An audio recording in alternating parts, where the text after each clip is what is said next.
እግዚአብሔር ያለ ገመና ሸፋይ ማን አለ? አይውላችሁ ሰው ተመልከቱ፣ ገመናችንን ቢሸፍንልን እንኳን ወዳጅ ሳለን ነው። አሁን ይሉ አይደል ሰዎች ዋ እንዳላወጣው ይባላል።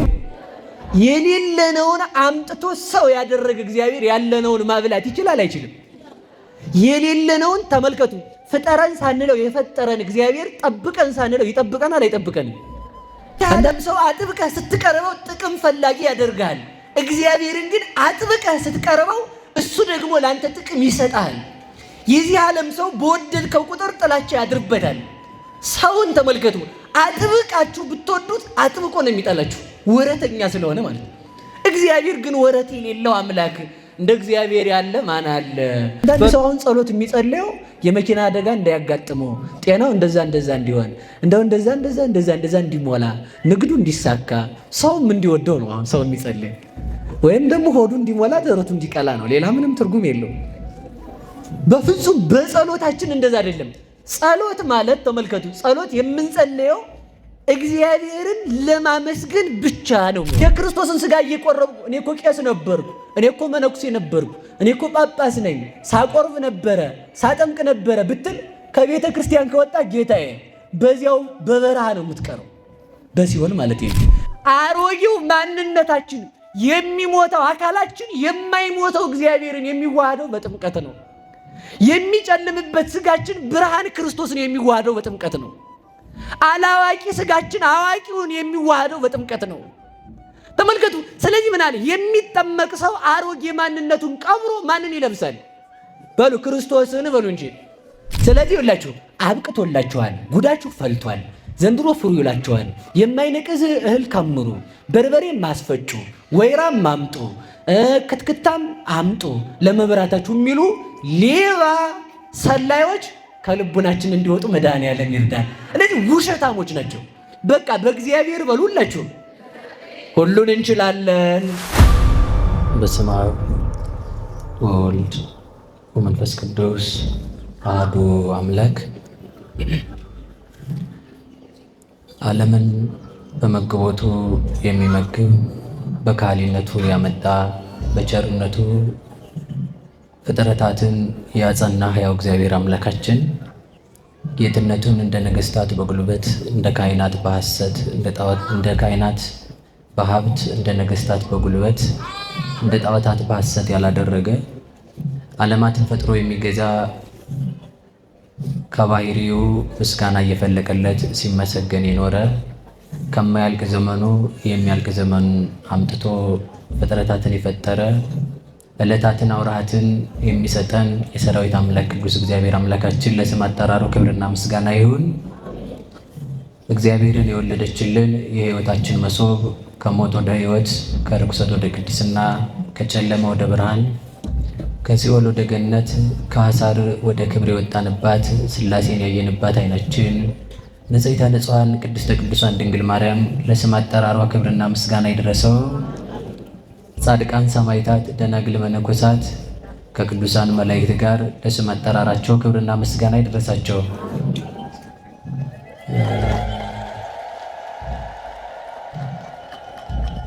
መቼም በዚህ ሰዓት እርቦን ነው እንደማትሉኝ ተስፋ አደርጋለሁ አይደል? እርግጠኛ ልሆን የምችለው እዛ ነው። እግዚአብሔር ይመስገን። ዝም ነው የሚባለው። እኔ ትልቁ ችግር እኮ ይሄ ነው። ሁላችን አሁን እግዚአብሔር ባወቀ እኔ እልል በሉም አላልኩም። ብዙ ጊዜ ደጋግሜ የተናገርኩ ይሄን ነገር እናንተም እንዳሰለችው እግዚአብሔር ይርዳኝና እግዚአብሔር ይመስገን ሲባል አሜን ነው የሚባለው። አሁን አፍ ያላችሁ ሁሉ ትናገራላችሁ። እግዚአብሔር ይመስገን፣ እግዚአብሔር ይመስገን፣ እግዚአብሔር ይመስገን እና ይህን ልመዱት ሁሌም ቢሆን ማለት ነው። ዝም አይባልም። በጣም ነውር ነው እውነት። በጣም ያን ካልኩ የትምህርታችን ርዕስ የሚሆነው ሚካኤል የሚል ነው የሚሆነው። ትንሽ ቃሉን ለማንሳት ወይ እተ አሚረ ይትነሳ ሚካኤል መልአክ አብይ፣ በመጨረሻው ዘመን ታላቁ አለቃ ሚካኤል ይነሳል።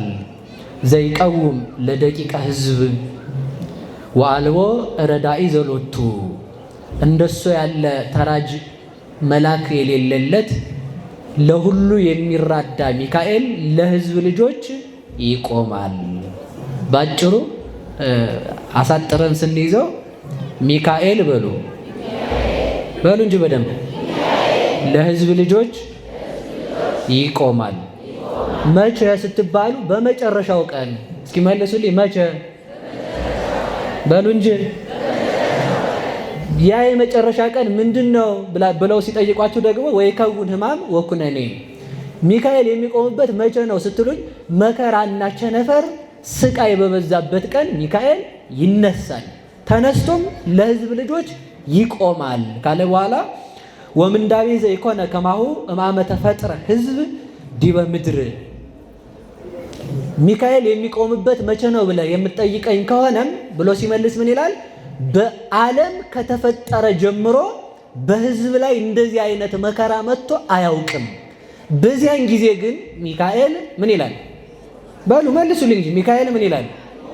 ሚካኤል ይቆማል ካለ በኋላ እንዲህ ይላል፣ ወበውእቱ መዋዕል ይድህኑ ሕዝብ። በዚያን ጊዜ ሚካኤል ሲቆምላቸው ሕዝብ ይድናሉ። ወኩሉ ዘተረክበ ውስተ መጽሐፈ ሕይወት፣ በሕይወት መጽሐፍ ላይ ተጽፎ ያለ ሕዝብ ሁሉ ይድናል። ማን ሲቆም? መልሱ ሁላችሁ። ማን ሲቆም? ማን ሲቆም? ቅዱስ ሚካኤል ይቆምልን። ትንቢተ ዳንኤል ምዕራፍ 12 ቁጥር 1 ላይ የምናገኘው ኃይለ ቃል ነው። በተወሰነ ደቂቃ ብቻ ነው ትምህርቱንም እንድማማረው። ስለ ቃሉ የእግዚአብሔር ስሙ የተመሰገነ ይሁን። ይህን ካልኩ ሁላችሁም አንድ ጊዜ በሉና ይውጣላችሁ ወይ አይሻልም? እሺ አሁን ይበቃናል ማለት ነው። አሁን እንግዲህ ስሙ። ቅዱስ ሚካኤል ሁላችንም እንደምናውቀው ሚካኤል ማለት የስሙ ቃል በቃል የስሙ ትርጉም ማን እንደ እግዚአብሔር ማለት ነው። እስኪ በሉ ማን በሉ እንደ እግዚአብሔር። ለዚህ ነው አንድ እናት መንፈስ ቅዱስ ገልጦላቸው ማንን ብላችሁ መጣችሁ ስል እግዚአብሔርን አሉ። አሁን የመጣ ነው እኛ ማንን ብለን ነው? ሚካኤል ማለት ማን ማለት ነው? ማን እንደ እግዚአብሔር ነው የሚባለው። እስኪ ማን በሉ እንደማን። ስለዚህ ሚካኤል የሚለውን ስም ስንጠራ ማንን እየጠራን ነው? በሉ እንጂ ማን እንደ እግዚአብሔር። አዳራሹን በውሃ የሰራ በደመናት የሚበር ለእሱ ተመልከቱ፣ ፍጥረትን ያለ ፍጥረት ያስገኘ፣ የማይስማማውን ከሚስማማው ያዋሃደ፣ የፈጠራቸው ፍጥረታት እሱ በወሰነላቸው ልክ የሚኖሩ እንደ እግዚአብሔር ያለ ማን አለ ማለት ነው። ሚካኤል ማለት ምን ማለት ነው? ማን እንደ እግዚአብሔር ማለት ነው። አንድ ሀሳብ ብቻ አንስቼ ወደ ትምህርቱ ልገባ ነው። እግዚአብሔር አምላካችን መላእክትን ያለ መልአክ ነው የፈጠራቸው። እግዚአብሔር አምላካችን ሚካኤልን ያለ ሚካኤል ፕላን የፈጠረ እግዚአብሔር ብቻ ነው። በደንብ አድርጋችሁ ስሙ። መልአክ አልነበረም ለሚካኤል እግዚአብሔር ሳይፈጥረው። እንደሱ ያለ መልአክም አልነበረም። እሱን የሚመስል መልአክም የለም። እስከ ዘላለም አይኖርም። ሚካኤልን የሚመስል መልአክ አይኖርም። መላእክት አልነበሩም። መላእክትን አመጣቸው። እንደ እግዚአብሔር ያለ መልአክ ሳይኖር መልአክን ያመጣ፣ ሰማይ ሳይኖር ሰማይን ያመጣ፣ መሬት ሳትኖር መሬትን ያመጣ፣ ሰው ሳይኖር ሰውን ያመጣ፣ እሳት ሳይኖር እሳትን የፈጠረ ያመጣ እንደ እግዚአብሔር ያለ ማን አለ? በሉ እስኪ እንደ እግዚአብሔር ያለ በሉ በሉ ንገሩኛ። ማን አለ እንደ እግዚአብሔር ያለ? ሰው ተመልከቱ። ሊቅ ቢሆን ተምሮ ከመምህር ስትደክም ኖረ። ዜማ ብታመጣ ዜማውን ከመላክ አመጣሁት ብትል እንኳን መላክም እንኳን ያገኘው ከእግዚአብሔር ነው። ልብስ ብታመጣ ልብስን ያገኘው ከእጽዋት ነው። እጽዋትን ያስገኘው እግዚአብሔር ነው። ሌላው ቀርቶ ተመልከቱ፣ ሰው ሶላርን ሰራው ቢል እንኳን ሶላር የተኮረጀው ከጨረቃ ነው። ጨረቃን የፈጠራት እግዚአብሔር ነው። ያም ባይሆን አሁን ሞባይል ሰራን፣ ፎቅ አመጠቅን፣ ፎቅ ከፍ አደረግን፣ ኒውክሌር ምናምን አለ፣ ሳተላይት አመጠቅን ብትል የፈለገ ነገር ብደሰኩር ያመጣው እግዚአብሔር ከሰራው ነገር ላይ ለቃቅመህ ነው። ከየት ነው የመጣው? በሞቴ ንገሩኝ እስኪ። አሁን ሰው የራሱ የሆነ ምን ሊያመጣ ይችላል? ምንም ነገር የለውም። የራሱ የሆነ አንዲት ነገር የሌለው ሰው እኮ ነው የሚኮራው ማለት ነው። ስለዚህ ተመልከቱ፣ የራሱ የሆነ ነገር የለውም። እግዚአብሔር ግን እንደሱ ያለ ማን አለ? እስኪ እንደውም በሞት ያፈርሶላችሁ በደንብ አስቡ፣ በደንብ ማለት ነው። እንደው እሳት አልነበረም መጣ። ሰው ክብሪት እሳት ማንደድ እንጂ እሳት ማምጣት አይችልም። ይችላል? ትችላላችሁ? እስኪ እናንተ ያመጣችሁትን ፈልጋችሁ አንድ እንደው አምጡ፣ አንድ ትንኝ የሚያህል አምጡ። በፍጹም የለም። እግዚአብሔር ግን ተመልከቱ፣ የሌለውን ማምጣት የሚችል ከእግዚአብሔር በቀር የለም። እስኪ በሉ የሌለውን በሉ። የሚያመጣ ማን ብቻ ነው? የቅዱስ ሚካኤል አምላክ እግዚአብሔር ብቻ ነው። ስለዚህ ሚካኤል የሚለውን ስም ስንጠራ እግዚአብሔርን መጥራታችን ነው። ለምን? ማን እንደ እግዚአብሔር ያለ አለ የሚል የስሙ ትርጉም ስላለው ማለት ነው። ስለዚህ ተመልከቱ፣ እንደ እግዚአብሔር ያለ ማን አለ? ፍጥረት ሳይኖር ያመጣ የሌለውን ማምጣት የሚችል እግዚአብሔር ነው። በሉ ሁላችሁም የሌለውን በሉ። የሚያመጣ ማን ነው? ማን ነው? ንገሩኝ። እግዚአብሔር ነው። ስለዚህ እግዚአብሔር ከሆነ መጨነቃችን ማቆም አለብን ማለት ነው። ማቆም አለብን። የሌለውን ያመጣ እግዚአብሔር ያለነውን ይጠብቃል አይጠብቅም? በሞቴ ንገሩኝ። የሌለነውን አምጥቶ ሰው ያደረገ እግዚአብሔር ያለነውን ማብላት ይችላል አይችልም? የሌለነውን ተመልከቱ። ፍጠረን ሳንለው የፈጠረን እግዚአብሔር ጠብቀን ሳንለው ይጠብቀናል አይጠብቀንም? አንዳንድ ሰው አሁን ጸሎት የሚጸልየው የመኪና አደጋ እንዳያጋጥመው፣ ጤናው እንደዛ እንዲሆን፣ እንደዛ እንዲሞላ፣ ንግዱ እንዲሳካ፣ ሰውም እንዲወደው ነው አሁን ሰው የሚጸልየው። ወይም ደግሞ ሆዱ እንዲሞላ ደረቱ እንዲቀላ ነው። ሌላ ምንም ትርጉም የለውም። በፍጹም በጸሎታችን እንደዛ አይደለም። ጸሎት ማለት ተመልከቱ፣ ጸሎት የምንጸልየው እግዚአብሔርን ለማመስገን ብቻ ነው የሚሆነው። በሉ እስኪ እግዚአብሔርን በሉ ለማመስገን። ለምን ካላችሁኝ ተመልከቱ፣ እኛ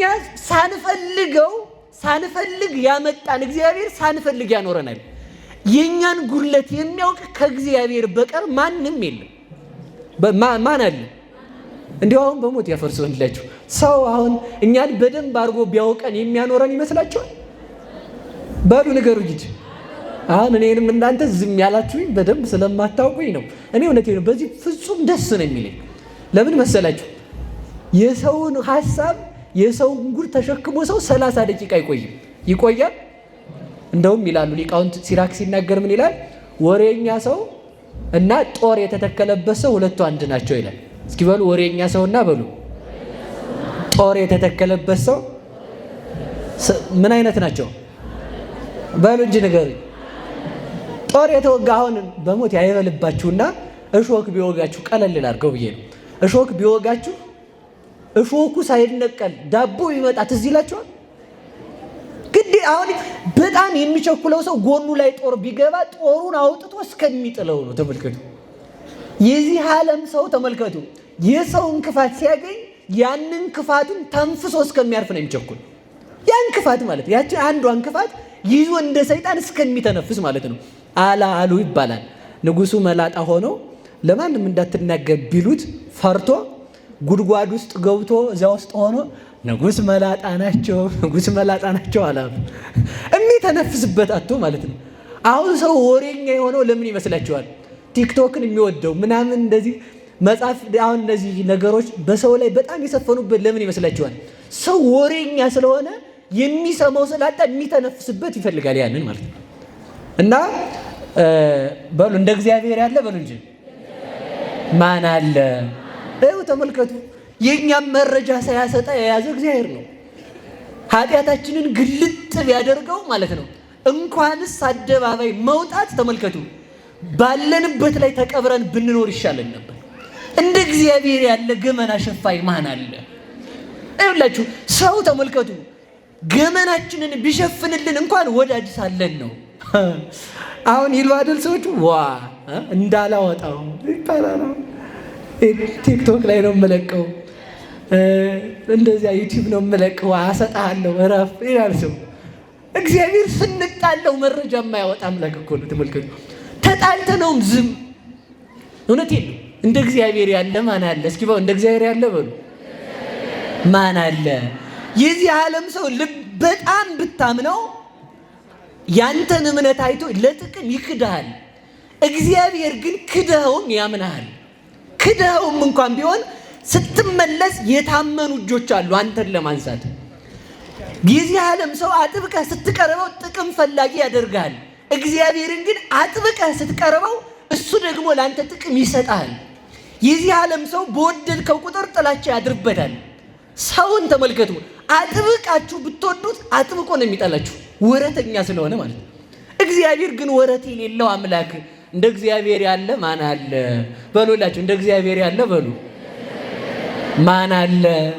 እስኪ አሁን እግዚአብሔር ወረት ቢጨርስ ዛሬ አልቀን አይደለም የምናድረው? ወዶ ፍቅሩ ቢያልቅ ማለት ነው። ታምኖ እግዚአብሔር አይከዳም። ሰው ነው ታምኖ የሚከዳው። ሰው ነው እንደ ሸምበቆ ምርኩዝ የሚያደርገውና ራሱን የሰጠን በቅዱስ ሚካኤል ስም ራሱን የገለጠልን እግዚአብሔር ስሙ የተመሰገነ ይሁን። ስሙ የተመሰገነ ይሁን።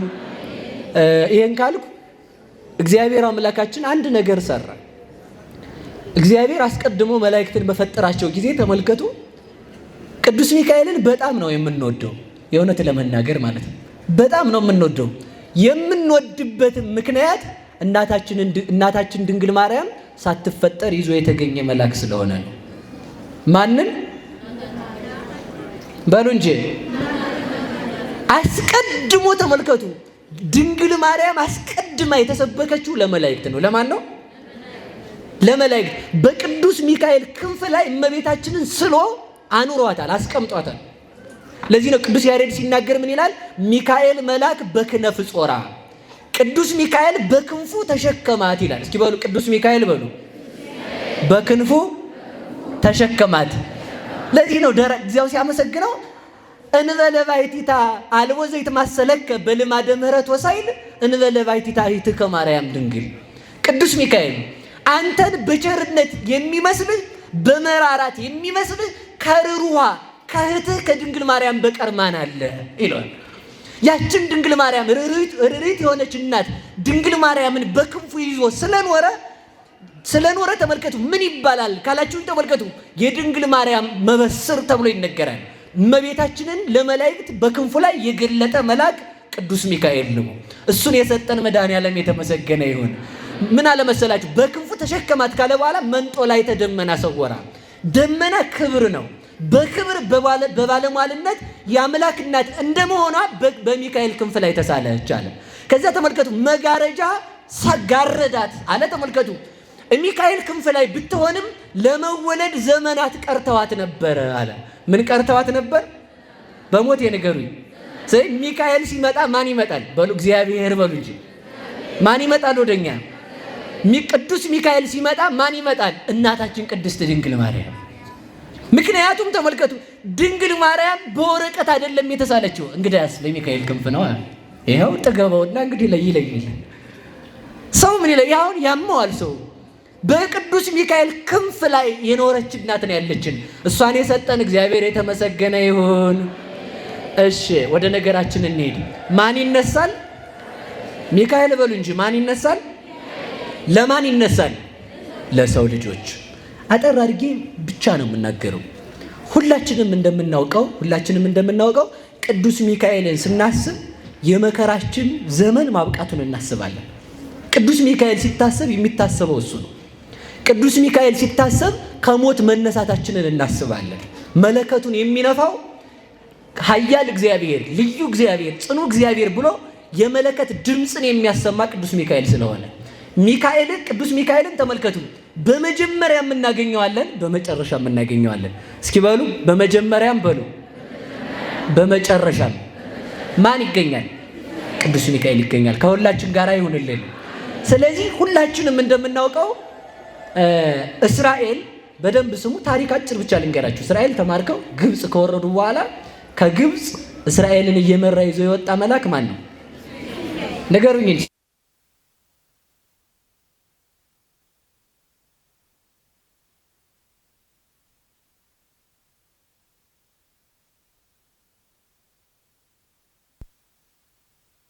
አወረሰ ማን ነው? በደንብ ጥሩ ስሙን። በዚህ ብቻ ትምህርታችንን እንጨርሳለን። አሁን ባልኩት ቃል ምንድነው? አብርሃም፣ ይስሐቅ፣ ያዕቆብ፣ እስራኤል የአዳም ምሳሌዎች ናቸው። የማን ምሳሌ ናቸው? በደንብ ስሙ። ቅዱስ ሳዊሮስ ዘእስሙናይ የተረጎመውን ትምህርት ብቻ ነው የማስተምረው። ቅዱስ ሳዊሮስ ዘእስሙናይ አብርሃም፣ ይስሐቅ፣ ያዕቆብ የአዳምና የሔዋን ምሳሌ ናቸው። ማን? አብርሃም፣ ይስሐቅ፣ ያዕቆብ።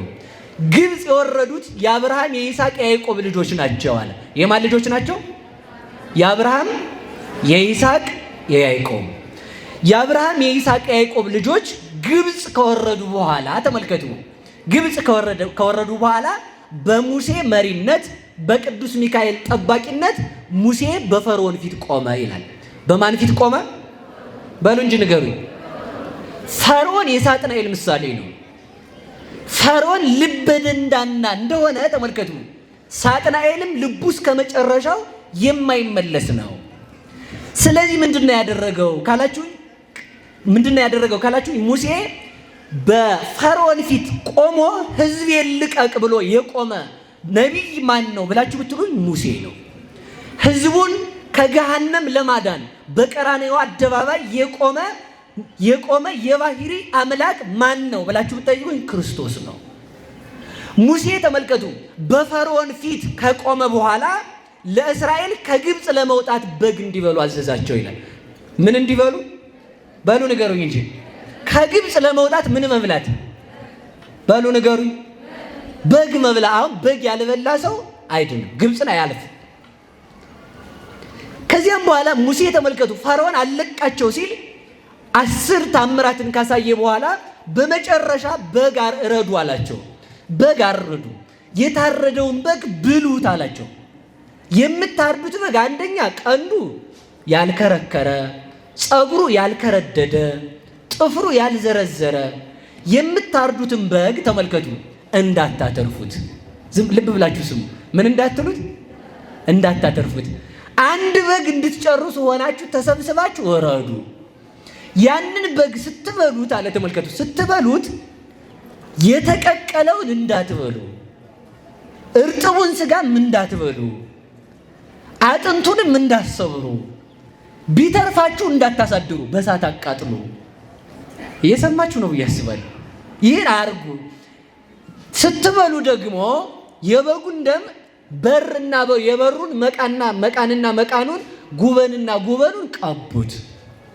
በጉን በበላችሁበት ቀን ምን ይሆናል አለ? ፍልሰት ይሆናል። እስኪ በሉ ፍልሰት ይሆናል በሉ። በጉ በተበላበት ቀን ምን ይሆናል? ፍልሰት ይሆናል። ይህን ብሎ አዘዛቸው። ተመልከቱ። እስራኤልም ያንን በግ አረዱ። ያ በግ የማን ምሳሌ ነው ካልከኝ የክርስቶስ ምሳሌ ነው። ቀንዱ ያልከረከረ፣ ጥፍሩ ያልዘረዘረ፣ ፀጉሩ ያላረረ ወይንም ደግሞ ፀጉሩ ያልከረደደ ያልዘረዘረ መሆኑ ክርስቶስ በባህሪው ንጹሕ እንደሆነ ኃጢአት እንደሌለበት ያስረዳል። ወሞተ ዘንበለ ኃጢአት ተብሎ ተነገረለት ስለሆነ ያለ ኃጢአት የሞተ እስኪ በሉ ያለ ኃጢአት የሞተ በኃጢአት ክርስቶስ ኃጢአት ሰርቶ ለቱ ስባት ሞቶ ቢሆን እኛን ማዳን አይቻለውም ነበር። ያለ ኃጢአት ስለሞተ ለኛ ለኃጢአተኞቹ ቤዛ ሆነ የምንለው ከዛ የተነሳ ያ በግ ማን ነው ከተባለ ተመልከቱ፣ በጉ ክርስቶስ ነው። መቃንና መቃን አሁን ይኸው በከተማችን በተለይ አዲስ አበባ ላይ በዝተዋል። እነዚህ በግ እያረዱ ሰንደቅ ዓላማ እየሰቀሉ ቴዎድሮስ ሊመጣ ነው እያሉ በግል ቤት መታወቂያ እየሰጡ መታወቂያው በፖስታ ቤት እየተሰጠ በግል እያደራጁ ቤተ ክርስቲያን ረክሳለች እያሉ ምዕመኑን ከቤተ ክርስቲያን እያወጡ የጨረሱ ሌባዎች አዲስ አበባ በዝተዋል። ማንሳትም የፈለኩት ለዚያ ነው። የበግ ደም ተመልከቱ፣ የበግ ደም አያድንም።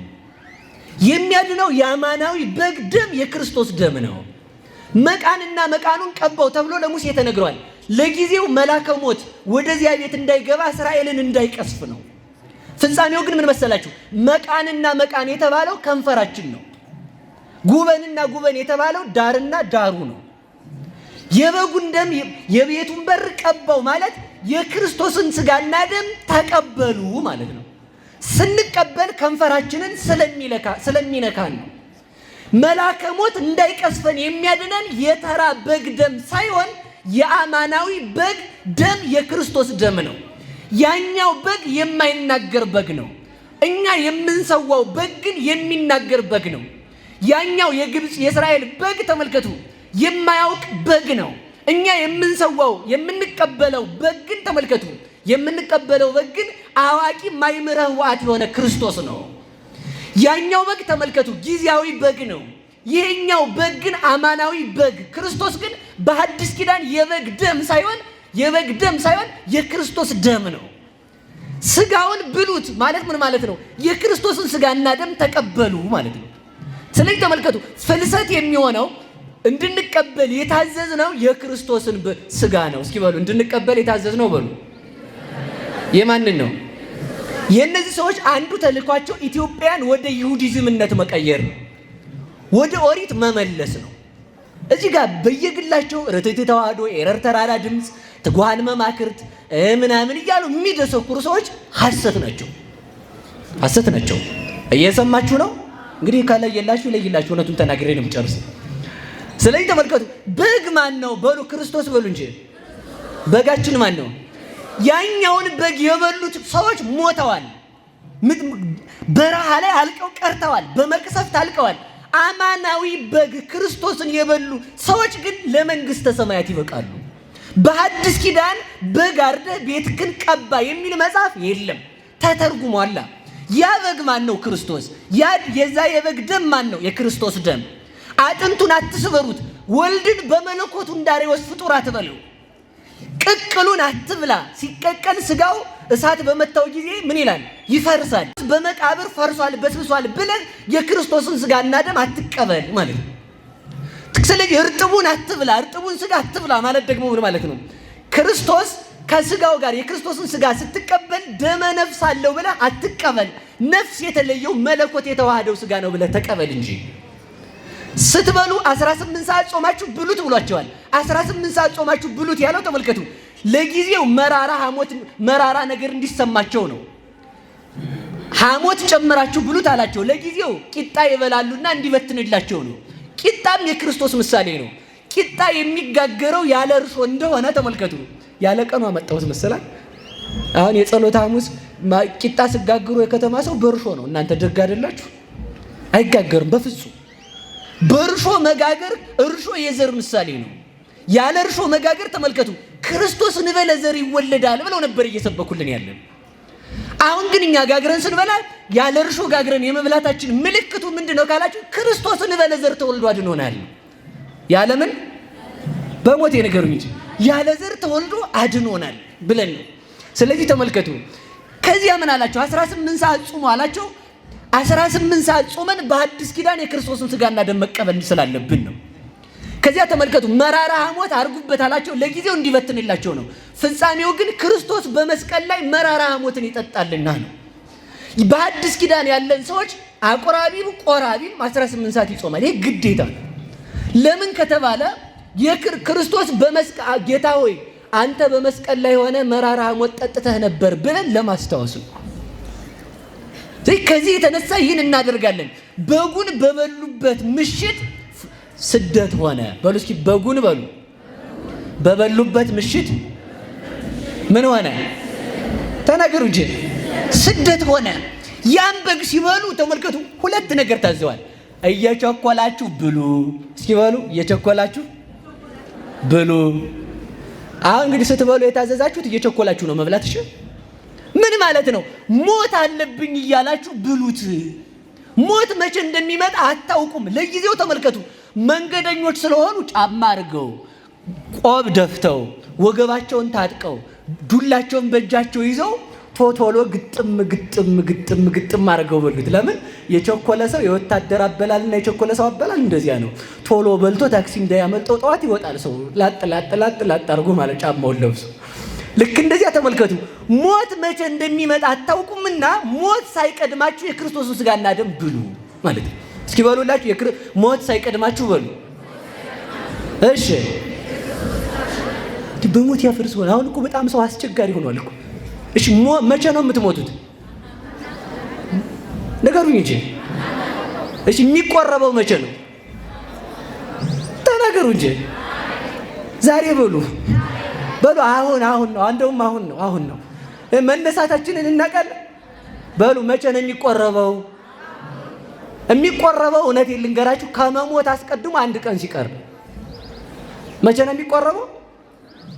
ከመሞት አስቀድሞ በሉ እንጂ መቼ ነው የሚቆረበው? ስንት ቀን ሲቀር? ስለዚህ ተመልከቱ፣ መሞቻችንን ስለማናቅ ሁሌ እየቆረብን ነው የምንኖረው ነው። በሉ መሞቻችንን ስለማናቅ በሉ መቼ እየቆረብን ነው የምንኖረው? ሁሌ መቁረብ።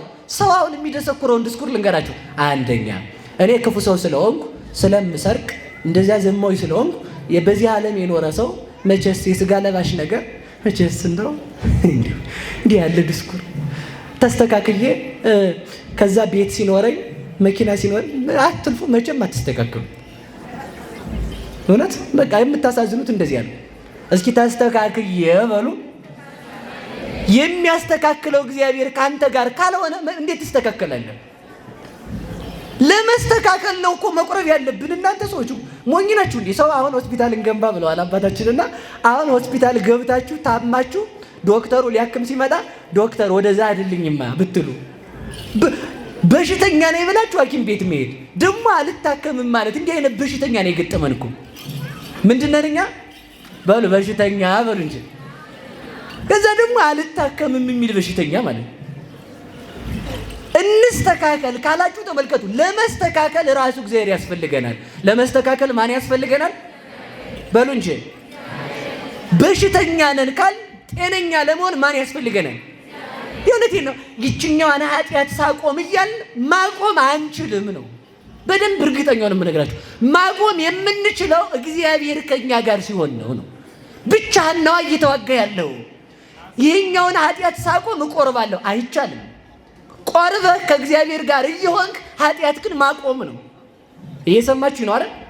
እየቆረብን በሉ መስተካከል፣ እየተስተካከል መቁረብ። አሁንም ምን እያልን መቁረብ ነው? እስከምንሞት እየተስተካከል መቁረብ ነው። ሰው ተመልከቱ፣ በጣም ተንኮለኛ ነው። ቀድሞ አትብላ ቢባል በላ ጸበለስን ማለት ነው። አሁን ደግሞ ብላ ቢባል ደግሞ አልበላም። እንዴት አይነት ጥጋበኛ ሰው መሰለችሁ! አትብላ ሲባል እበላለሁ። እስኪ አትብላ በሉ። ብላ ሲባል ደግሞ አልበላም። እንዴ አትብሉን በላ አትቀበሉን በላችሁ እንዴ እንድትቀበሉ ጎበዝ ተቀበሉ። እውነቴን ነው። ያለ እግዚአብሔር ባሕርን መሻገር አይቻልም። እግዚአብሔር ብርሃን ካልሆነልን ይህን ጨለማ ዓለም መሻገር አንችልም። ያለ እግዚአብሔር ሕይወት የለንም። ከዛፍ የተለየ ቅርንጫፍ ቅጠል እንደማይለመልም ፍሬ እንደማያፈራ ተመልከቱ።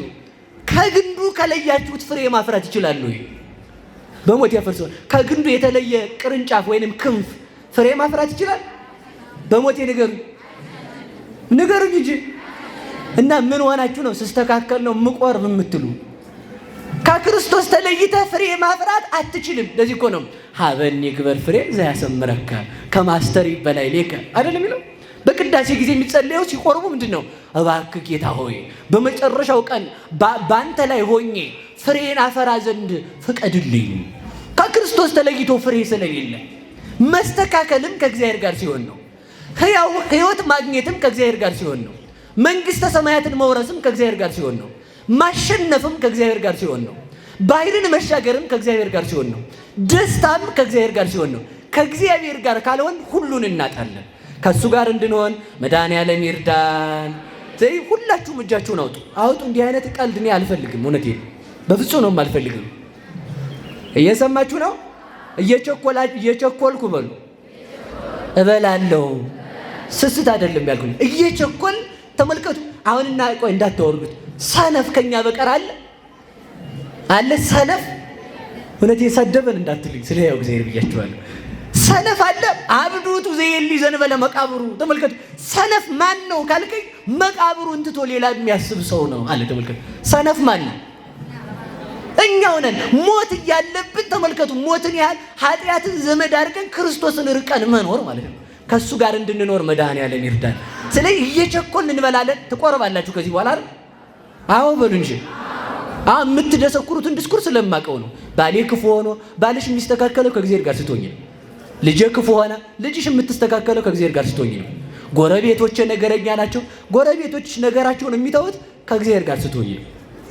ወይም ጎረቤትሽን ማሸነፍ የምትችይው ኧረ እኔ እንደው በየቀኑ ኃጢአት እሰራለሁ። ያም ከሆነ ደግሞ በየቀኑ ኃጢአት ከሰራሽ ደግሞ የየቀኑን ኃጢአትሽን ቁስልሽን ምን ማለት አለብሽ?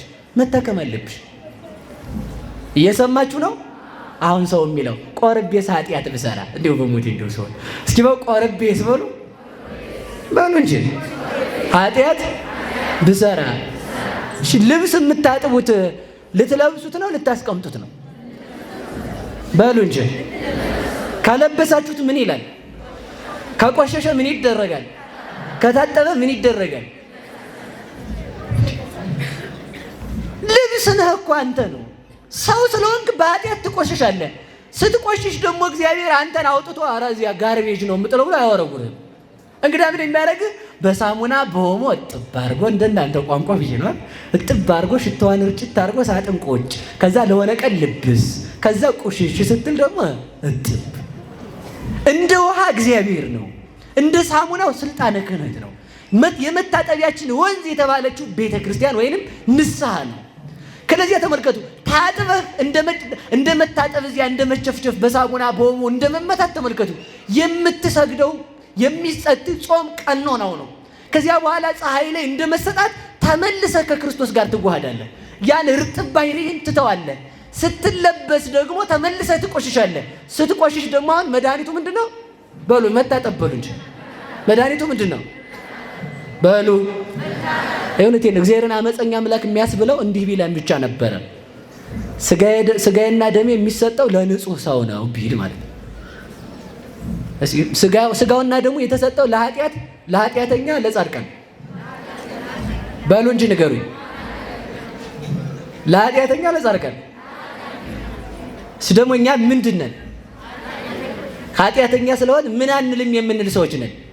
እንዲህ አይነት ሰይጣን ያመጣብን ሃይማኖት የመሰለ ትህትና የመሰለ ትዕቢት እኮ ነው። ተመልከቱ፣ ትህትና የመሰለ ትዕቢት የሚወቅሰን እኮ ለምን መሰላችሁ?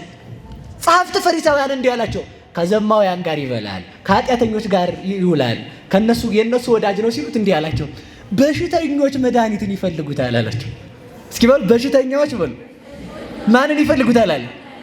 ስለዚህ እኔ የማስፈልገው ለእናንተ የዳንነን ላላችሁ ሳይሆን በሽተኛ ለሆኑት ነው። ስለዚህ እግዚአብሔር የሚያስፈልገው ለማን ነው? በሉ ለእኔ በሉ። ስለዚህ ለምን ሥጋዬን ደሜን ተቀበልክ ካለ ክርስቶስ ሆይ አንተ የምታስፈልገው ለበሽተኛ ነው። ምክንያቱም እኔ የመጣሁት ለጻድቃን አይደለም ለኃጥአን ነው ብለሃል። አንተ የምታስፈልገው ለበራላቸው ለቅዱሳን ሳይሆን ላልበራልኝ ለእኔ ነው ማለት አይደለም። ሙት ለሆንኩት ለእኔ ነው ብለን ሥጋውና ደሙን እንድንቀበል መድኃኔዓለም ይርዳን። ስለዚህ ሁላችሁም ትቆርባላችሁ አይደል? አውጡ እጃችሁን። ትቆርባላችሁ አይደል? ከዛሬ ጀምሮ በሉ እቆርባለሁ፣ ክፋቴን እተዋለሁ፣ እንደ ልብስ እታጠባለሁ። አሁን ጥጋባችን እኮ ተመልከቱ። እና ላንሳህ ብሎ አሁን ሰው ይሰለቻል። ንስሐ መግባት ሰልችታችኋል፣ ማስቀደስ ሰልችታችኋል፣ መቁረብ ሰልችታችኋል። በቃ ይሰለቻል ሰው። እንዴ ጎበዝ ንስሐ መግባት ሰይጣን እኮ አውቆ እኮ ነው እንዲህ አይነት አዚም ያደረገብን። የሚምርህ ሳይሰለችህ ለምን ትሰለቻለህ ይላል። አንተ ለመማር እስኪ በሉ የሚምርህ በሉ ሳይሰለችህ አንተ ለመማር ለምንድን ነው የምትሰለቸው ነው? በሞት ያፈርሰዋል። አባ አላቸው፣ አቤት ትናንትም ኃጢአት ሰራሁ፣ ነገም ኃጢአት ሰራሁ፣ ዛሬም ኃጢአት ሰራሁ፣ ዛሬም ኃጢአት ሰራሁ። ሰልችቶኛል፣ ንስሐ አልገባም፣ ቻዋል ሲል ምን አሉት መሰላችሁ? እንዲህ አሉት፣ በሞቴ እንዲህ አሉት። ይኸውላችሁ አንተ ሰው ሕይወትን በሞት ኃጢአትን በጽድቅ እስከምትቀድማት ሩጥ። እስኪ በሉ ሕይወትን በሉ በሞት ኃጢአትን ክፋትህን በደግነት እስከምትቀድመው ሩጥ። ኃጢአትን በሞት እስከምትቀድማት ከዚያ በኋላ ነው የማትነካ አልነካሽም የሚባለው። እዚያ በኋላ አንዳንድ ሰው ንስሐ ይገባል፣ እዚህ በኋላ ኃጢአትን አልነካትም የሚለው ስትወጣ ደግሞ ታቀምሳታለህ ማለት ነው። መልሰህ እንደዚህ ያለ የሚሆነው እና ሰው አልነካሽም ብሎ አይወስንም። በቃ እንዳልወድቅ እግዚአብሔር ያድርገኝ፣ እንድነሳ እግዚአብሔር ያድርገን የሚባለው እንድንነሳ እግዚአብሔር ያድርገን። ስለዚህ የሚምረን ይሰለቻል። በሉ ንገሩኛል፣ በሉ ንገሩኝ። እንደ እግዚአብሔር ያለ ማን አለ? ቢምር የማይሰለች ቅዱስ ሚካኤል። ቢምረን የማይሰለች አምላክ ካለን ለመማር መሰልቸት የለብንም። ይህንን አይነት ሐሳብ የሚያመጣ ህሊናችንን እግዚአብሔር ያረቅልን። ስለዚህ ተመልከቱ ምን እያሉ በሉት? እየቸኮሉ። አሁን የምናገረው ምስጢር ብቻ ነው፣ ታሪክ አልተርክም። እናንተም እንደምትታገሱ ተስፋ አደርጋለሁ። ስለዚህ ተመልከቱ፣ እየቸኮላችሁ ብሉት። ሞት አለብኝ እያልክ ቁረብ። ከዛ አክሊል ደፍታችሁ ብሉት። የክርስቶስን ስትቆርቡ ክርስቶስ አክሊለ ሾክ መድፋቱን ለእናንተ ብሎ ራሱ ላይ የሾክ አክሊል መድፋቱን እያሰባችሁ ቁረቡ ማለት ነው። ሌላው ተመልከቱ፣ ጫማ አድርጋችሁ ብሉ ማለት ወንጌልን ተምራችሁ ተቀበሉ። የቤተ ክርስቲያንን ምስጢራት ጠይቃችሁ አውቃችሁ ቁረቡ። ወገባችሁን ታጠቁ ማለት ተመልከቱ፣ ንጽህናን ገንዘብ አድርጋችሁ ቁረቡ። ምርኩዝ ይዛችሁ ብሉት አላችሁ። ተመልከቱ፣ መስቀሉን ምርኩዝ አድርጋችሁ ቁረቡ። በመስቀል ላይ ለእናንተ የተከፈለውን ዋጋ አስቡ ማለት ነው። ይህን እንድናስብ መድኃኔዓለም ይርዳን። በጉን ከበሉ በኋላ ምን ሆነ? ጉዞ በሉ እንጂ በሉ ንገሩኝ። ማን አለ ግን? ቅዱስ ሚካኤል አለ። በዚያ ጉዞ ውስጥ ሚካኤል አለ። ጉዞ ተጀመረ። እኔ አሁን ምንም ታሪክ አልተርክም። ምንም አይዟችሁ፣ አትቸገሩ። ከዚያ ተመልከቱ፣ እስራኤል ከፈርዖን ተለይተው ሲሄዱ ይላል ቅዱስ ያዕቆብ ቅዱስ አባታችን ቅዱስ ሳዊሮስ ዘስሙናይ ማለት ነው። ከዛ ሲሄዱ ተመልከቱ፣ ፈርዖን እስራኤልን መከተሉን ቀጠለበት ይላል። እስራኤል ከማን ጋር ነበር የሚሄዱት? በሉ ከቅዱስ ሚካኤል በሉ እንጂ ከማን ጋር ይሄዱ ነበረ? ከቅዱስ ሚካኤል ጋር ስንጓዝ ሳጥናኤል መከተሉን አይተው ይሄን ወቁ። በደንብ አድርጋችሁ የምታውቁት ነው የምፈልገው። ቅዱስ ሚካኤል ጋር ስንሆንም ሳጥናኤል አይቆምም፣ እንደው ይመጣል። መጥቶ ግን እኛን ማሸነፍ አይችልም። ተጓዙ። ከተጓዙ በኋላ ተመልከቱ፣ ባህሩ ዳርቻ ላይ ሲደርሱ ደመና ጋረዳቸው። ከዛም በኋላ ባህሩ ተከፈለ። ምኑ ተከፈለ?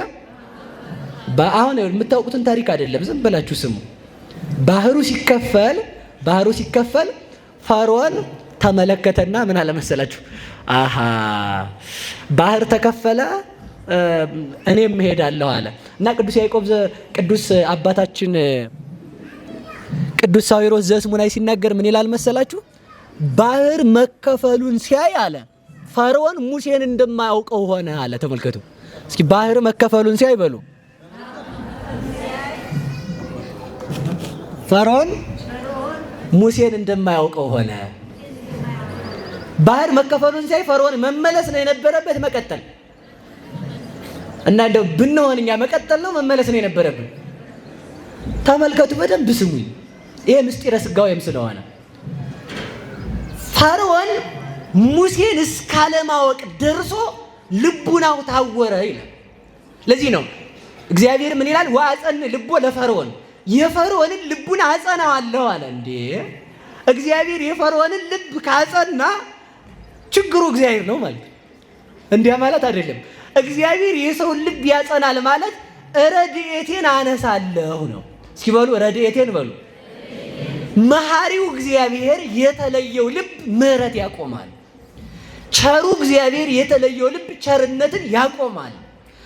ፈርዖንን አጸናዋለሁ ማለት እኔ አስተዋዩ እግዚአብሔር ማይምረ ህዋቱ እግዚአብሔር ከፈርዖን ስለይ ፈርዖን ማስተዋል ያጣል ማለት ነው። ሰው ማስተዋል የሚያጣው ማን ሲለየው ነው? በሞቴ ንገሩኝ፣ ማን ሲለየው ነው? ሰው እስክሪብቶውን ጆሮ ላይ አስቀምጦ ቁልፉን በፖርሳው ይዞ ሞባይሉን እጁ ላይ ይዞ ውለዱ እያለ አገር የሚያዳርስ እግዚአብሔር እየተለየው ስላለ ዓለም ስላናወዘችው። ስለዚህ እንዳንረሳ ማን ከኛ ጋር ይሁን? ማን ከኛ ጋር ይሁን? ተመልከቱ፣ ከፈርዖን እግዚአብሔር ረድኤቱን ሲያነሳ የፈርዖን ልብ ደነደነ፣ የሰይጣን ከተማ ሆነ። በዚህ የተነሳ ሙሴን እስካለማወቅ ደረሰ ይላል። ሲበሉ ሙሴን በሉ፣ እስካለማወቅ ደረሰ። ፈርዖን የሳጥናኤል ምሳሌ ነው። ሙሴ የክርስቶስ ምሳሌ ነው። ተመልከቱ፣ ሳጥናኤል ዲያብሎስ ተመልከቱ፣ ክርስቶስን ሶስት ነገሮቹን አያውቃቸውም። የክርስቶስን ስንት ነገሮቹን? በቦቴ ንገሩኝ። ሶስት ነገሮች፣ ሶስት መሰረታዊ ሐሳብ። የመጀመሪያ ለሰይጣን አይገቡትም፣ ሁለተኛ ለልጆቹ አይገቧቸውም። ዛሬ አይደለም እምላችሁ፣ ሰይጣን ዓርብ ገብቶታል አንዱ። ሌላው ግን እስከ መጨረሻው አልገባውም። አንዱን ነው ዓርብ የገባው። እሱን እነግራቸዋለሁ ዓርብ ከደረስን ማለት ነው። እና ስለዚህ ተመልከቱ፣ ሶስቱ ምንድን ናቸው ካላችሁ፣ አንደኛው ያለ ዘር መጸነሱ። እስኪ በሉ ያለ ዘር በሉ መጸነሱ። ይሄ አምላክነቱን እስካለማወቅ አድርሶታል።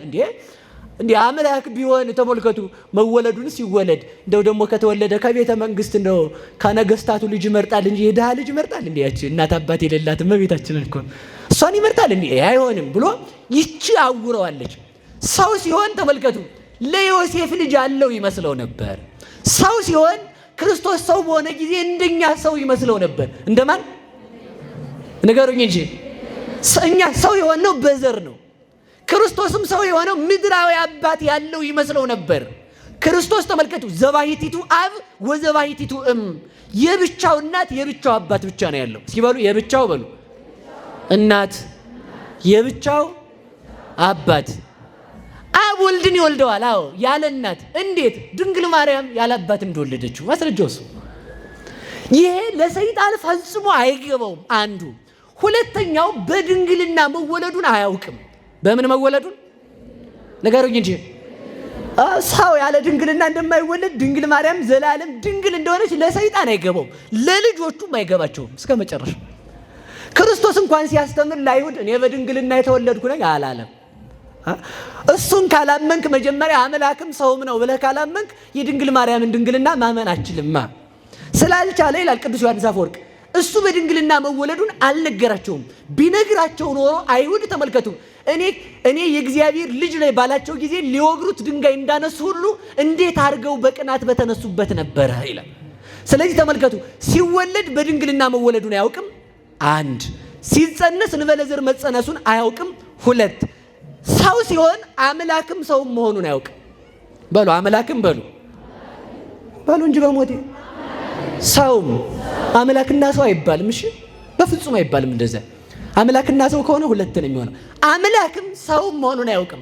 ሰይጣን አብዝቶ ታምራትን ሲያደርግ ለማወቅ ሲለፋ ክርስቶስ አብዝቶ ይደክም ነበር አለ። ተመልከቱ እስኪ በሉ ሰይጣን በሉ አብዝቶ ማወቅ ሲፈልግ ክርስቶስ አብዝቶ ምን ይላል? ይደክማል በሉ እንጂ። ለዚያ ነው እየተከተለው እስከ ቀራንዮ የመጣው። ተመልከቱ ሰይጣን በዘር መጸነሱን ለማወቅ እንበለ ዘር መጸነሱን ለማወቅ ሲፈልግ እሱ ምን አደረገ? ክርስቶስ የዮሴፍ እጮኛ ናት እንድትባል አደረገ፣ ሳወረው። ሲወለድ ተመልከቱ አምላክ ይወለዳል እንዲል ተመልከቱ። ቤተልሔም መላእክት መጥተው ሲያቸው እንዲህ አምላክ ተወልዶ ይሆን እንዲህ ወዮ ብሎ ቤተልሔም ጎላል እያለ ሲሄድ እሱ ግን ምን ማለት ያዘ? ማልቀስ ያዘ። አሃ አምላክ ቢሆንማ አያለቅስም ብሎ አሰበ። እንደገና ተመልከቱ ይችን አሰበ እሱ። ተመልከቱ ቤተልሔም ሰይጣን ሲሄድ ተመልከቱ እመቤታችን ቅጠል አልብሳው ሲያገኝ እሱ እኔን ከሳት የፈጠረ እሱ ልብስ ያስፈልገዋል? አያስፈልገውም እኮ። ስለዚህ ሰው ቢሆን ነው ብሎ ትቶት ሄደ ማለት። ተመልከቱ ግብፅ ያሰደደው እንኳን አንደኛው ምክንያት ምንድን ነው ካላችሁ፣ ሰው ነው አምላክ ነው ልለየው ብሎ ነው። ሰው ነው አምላክ ነው ክርስቶስ። አምላክም በሉ እንጂ ሰውም ይህንን እንዳያውቅ በምን ያውረው ነበር? የአምላክነትን ስራ በሰራ ጊዜ ከዚያ በታች ዝቅ ብሎ ከሰውነት በታች አንሶ ይሰራላል። እስኪ በሉ ከሰውነት በታች በሉ። በሞቴ ንገሩኝ እንጂ አሁን እናንተ የንጉስ ልጅ ብትሆኑ አንድ ተራ ሰው ዱላ ሽመል ይዞ ሊያባረራችሁ ቢመጣ ትሮጣላችሁ? ዞር ነገለን ሄሎ ክበቡ ባላቸው መጥተዋል ሰዎቹ። አናቱን እስኪ ታሳየኛለህ ነው እንዲያ ነው የሚባለው ማለት። የንጉሱ የአብ ልጅ ከሆነ ሳሰድደው ሄሮድስን አናቱን ይላል፣ እኔ የማርፋለሁ ነው ጥያቄው። እሱ ግን ከተራ ሰው በታች ሆኖ ሄሮድስ እያሳደደው እሱ እየፈራ ግብፅ ተሰደደ ማለት ነው። አምላክ አይደለም በቃ ችግር የለውም ማለት ነው። ስለዚህ ተመልከቱ አብዝቶ ድካምን እየሰራ ሰይጣንን ያቀርበው ነበረ። ምንን እየሰራ ንገሩኝ እንጂ። እንጀራ ሲያበረክት ሲያየው አምላክ ሲመስለው፣ ሲርበው ሲያየው ሰው ይመስለዋል። እንጀራ የሚያበረክት አምላክ ነው። አዎ አምላክ ነው። ቆይ ሲል እንደገና ደግሞ ሲርበው እንደገና ርቦት ያያል። የደከሙትን የሞቱትን ሕይወት ሲዘራባቸው ሲያዩ ተመልከቱ አምላክ ሲመስለው እሱ እንደገና ደግሞ ምን ይላል? የት ነበር እንደው አልዓዛር የተቀበረ ግን ይላል። እንደገና እኮ ያቺ ሐሳብ ተመልከቱ ፈጽሞ አላዋቂ ተመስሎ ነበር ለሰይጣን። እየሰማችሁ ነው? በባህር ላይ ሲራመድ ሲያዩ አሃ ለካ አምላክ ነው ማለት ነው ነው ሲል እንደገና ደግሞ ባህር ውስጥ ሆኖ ተኝቶ መርከቧን ነፋስ ተነስቶ ዥው ሲሰጣት አሃ አምላክ አይተኛም እኮ አምላክ እና እንደገና ምን ይላል ይታለላል። የክርስቶስን አምላክነት እስካለማወቅ ደርሶ ዲያብሎስ እስከ ቀራንዮ ክርስቶስን ተከተለው ይላል። እስከ የት? በሞቴ ንገሩኝ። ፈርዖን ተመልከቱ ሙሴን እስከ የት ተከተለው? እስከ ኤርትራ በሉ። እስከ ማን ነው በሉ እንጂ። ባህር ሲከፈል ምን አለ መሰላችሁ? በጣም ቃል ለቃል ያለውን ነው። የሀገራችን ውሃ የሰው ሀገር ሰው እያሻገረ እኔን አያሻግረኝም፣ ግባ በል እንግዲህ አለ ወታደሩ። እንዲሁ እኮ አስቸጋሪ። ግባ በል እንግዲህ አለ። ከዚያ ተመልከቱ ያ ማለት ምን ማለት ነው ሲባል ተመልከቱ ባህር የተባሉ የክርስቶስ ነፍስና ስጋው ናቸው። ምንና ምኑ ናቸው? ነፍስና ስጋውን ተመልከቱ። በመልዕልተ መስቀል ላይ ተሰቅሎ ሲራብ፣ ሲደማ፣ ሲቸገር፣ ሲጨነቅ አባት ሆይ ነፍሴን በእጅህ እሰጣለሁ ሲል ተመልከቱ። አምላኬ አትተወኝ እያለ መዝሙረ ዳዊትን ሲጸልይ አሃ ይሄማ ተመልከቱ የለመድኩት የሀገሬ ባህር ነው እንዳለ ፈርዖን፣ ይሄማ የለመድኩት የአብርሃም ስጋ ነው። ነፍሱም እንደ አብርሃም ያለች ነፍስ ናት። ነፍሱንም ስጋውንም ይዤ ሲኦል ላውርድ ብሎ ሰይጣን ቀረበ ነው የሚለው። ማን ቀረበ? ከዚያ ተመልከቱ ያውም አልቀረ በገባበት ባህር ፈርዖን ሰጠመ ይላል። ያውም አልቀረ በሉ እስኪ በየት ሰጠመ? በገባበት ባህር ማለት ተመልከቱ ፈርዖን በገባበት ባህር እስከነ ሰራዊቱ በኤርትራ ባህር እንደሰጠመ ሰይጣን ተመልከቱ የክርስቶስን ነፍሱን ከስጋው እለያለሁ ብሎ ወደዚያ ወደ ክርስቶስ ነፍስና ስጋ በቀረበበት ጊዜ በዚያው ተመልከቱ ከሰራዊቱ ጋር አብሮ ሰጠመ ይላል። በክርስቶስ ደም ክብር ለቅዱሳን አምላክ ይሁንልን። ይህን ሲናገር ተመልከቱ ምን ይላል መሰላችሁ? እንደ እንድርያኖስ ነው ይላል። እስኪ እንድርያኖስ በሉ እንጂ እንድርያኖስ በሉ እንጂ። አውሬ ነው ይሄ እንድርያኖስ የሚባለው እና የአዞ ጠላት ነው። የምን ጠላት ነው? ባህር ዳር ነው የሚተኛው። ባህር ዳር ከተማው አይደለችም። እሺ ከባህር ዳር ላይ አሸዋው ላይ ማለት ነው። አሸዋው ላይ ተኝቶ አሸዋውን በሰውነቱ ጭቃውን ይቀበዋል። ያሸዋውን አዞ እንቅልፋም ነው እንደለመደው ወጥቶ ከባህሩ አፉን ከፍቶ ብሎ ሲጋደም እንድርያኖስ አፈር ለብሶ ውጭ ላይ ተኝቷል። እንቅልፉን ሲጠጣ አዞ በአፉ ገብቶ ወደ ሆዱ ወርዶ የሆድ ዕቃውን ዘርግፎት ይወጣል አለ። ተመልከቱ አዞ የተባለ ዲያብሎስ ነው። እንድርያኖስ የተባለ ክርስቶስ ነው። አፈር የተባለ የተዋሃዳት የኛ ስጋ ናት። ተመልከቱ አዞ አፉን ከፍቶ ሲተኛ ማለት ሰይጣን ሞት ተመልከቱ ክርስቶስን ይዞ ለማስቀረት ዲያብሎስ የክርስቶስን ነፍስ ከስጋው ለመለየት በቀረበ ጊዜ ተመልከቱ የዚያን ጊዜ ወደ ሆዱ ገብቶ እንድርያኖስ አዞውን ሆድ ዕቃውን እንደዘረገፈው ክርስቶስ ተመልከቱ ወደ ሞት ሆድ ገብቶ ወደ ሲኦል ወርዶ በሲኦል ያሉ ነፍሳትን አወጣቸው። ሆድ ሲዘረገፍ የሆድ ዕቃ እንደሚወጣ ዲያብሎስን ሞትን ድል ሲነሳው ሞት የያዛቸው አብርሃም፣ ይስሐቅ፣ ያዕቆብ ሁሉም አባቶች ክፎቹም ደጎቹም ከሲኦል ነፃ ወጡ። በማን ሞት? በክርስቶስ። እንደ እግዚአብሔር ያለ ማን አለ በሉ። እስኪ በሉ እንደ እግዚአብሔር ያለ በሉ። እስኪ በሉ እንደ እግዚአብሔር ያለ በሉ። ማን አለ? ይኸው እየደከመ ሰው እየመሰለ አምላክነቱን የገለጠ እየሞተ ያዳነ ሞትን ድል የነሳ እንደ እግዚአብሔር ያለ የለም። ራሱን የሰጠን መድኃኔዓለም የተመሰገነ ይሁን። ፈርዖን ተመልከቱ ሰውን ሕፃናቱን ባሰጠመበት ሰጠመ በሉ። ፈርዖን በሉ ባሰጠመበት በሉ እንጂ ምን አለ? ሳጥናኤል የሰው ልጆችን በሚያሰጥምበት በገሃነም በክርስቶስ ሞት ሰጠመ ከነሰራዊቱ። በክርስቶስ ሞት አሰጠመልን። ኤርትራ ባህር ለመከፈል የሙሴ በትር አለች። ክርስቶስም የዓለምን በደል ኃጢአት የዓለምን ፍዳ ኃጢአት ለመክፈል በመስቀል ላይ ቆሞ ነበረ። ተመልከቱ በዚያ ሰይጣን ባላሰበው ሰይጣንን አሸነፈው። ስለዚህ ተመልከቱ ያ መስቀል የሙሴ በትር ኤርትራን የከፈለበት በትሩ ክርስቶስ የተሰቀለበት መስቀል ነው። በዚያ በመስቀል ባሕረ እሳት ተከፈለልን። መስቀሉን የሰጠን አምላክ የተመሰገነ ይሁንልን። ስለዚህ ተመልከቱ ወደ ነገር ልመልሳችሁ። አጠር ነው የማደርገው ከዚህ በኋላ። ኤርትራን ተሻግረው በድንኳን አደሩ። ኤርትራን ተሻግረው በሞት ያፈርሰዋል። ኤርትራን ተሻግረው በየት አደሩ? ለመጨረሻ ጊዜ ፈርዖንን ላያዩት ዳግም ላይመለሱ ግብፅ እስራኤል ተሻገሩ። እስኪ በሉ ፈርዖንን ላያዩ በሉ ዳግም ላይመለሱ ማን ተሻገሩ? እስራኤል ተሻገሩ። እኛም ተመልከቱ እስራኤል ባህር ከተከፈለ በኋላ ፈርዖንን ድጋሚ እንዳላዩት እኛም ተመልከቱ በክርስቶስ ሞት በክርስቶስ መሰቀል ሲኦል ተከፍሎልናልና ድጋሚ ሲኦልን ላናይ ክርስቶስ ካሳ ከፍሎልናል። ለዚያ ነው መሮጥ ያለብን። ከዚያ በየት አደሩ አለ? በድንኳን። እስኪ በሉ በድንኳን በሉ አደሩ በሉ እንጂ በደንብ በየት አደሩ? በጉን ያልበላ አይወጣም። በጉን መብላት ግዴታ ነው ባህር ለመሻገር። ዓለምን ለማሸነፍ ክርስቶስን መያዝ ነው። ባህር ሁከት አይታጣውም። ሁከት ያለባት ይችን ዓለም ለማሸነፍ ከክርስቶስ ጋር መሆን ነው። ስለዚህ ተመልከቱ ቅዱስ አባታችን ሲናገር ሊቁ ምን ይላል መሰላችሁ? ያቺ ድንኳን የገነት ምሳሌ ይላታል። እስኪ በሉ ያቺ ድንኳን ቆይ በቃ ልተው ሰዓት ስለሌለኝ ይሄኛውን ልተውና ይሄኛውን ትርጓሜ ልንገራችሁ። ያቺ ድንኳን የቤተ ክርስቲያን ምሳሌ ናት። እስኪ በሉ ያቺ ድንኳን በሉ የቤተ ክርስቲያን ምንድን ናት? በሞት ያፈርሰዋል። ከግብፅ ከተወጣ በኋላ በየት አደሩ እስራኤል? በሉ ንገሩኝ። እኛ ከዓለም ከተለየም በኋላ የምንኖርባት በጥምቀት ባህር ተሻግረን የምንኖርባት ቤታችን ቤተ ክርስቲያን ናት።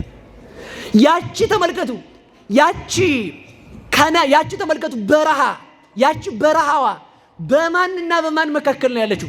በግብፅና በከነዓን መካከል ነው ያለችው ይላል። እስኪ በሉ በግብፅና በሉ በከነዓን በየት ናት?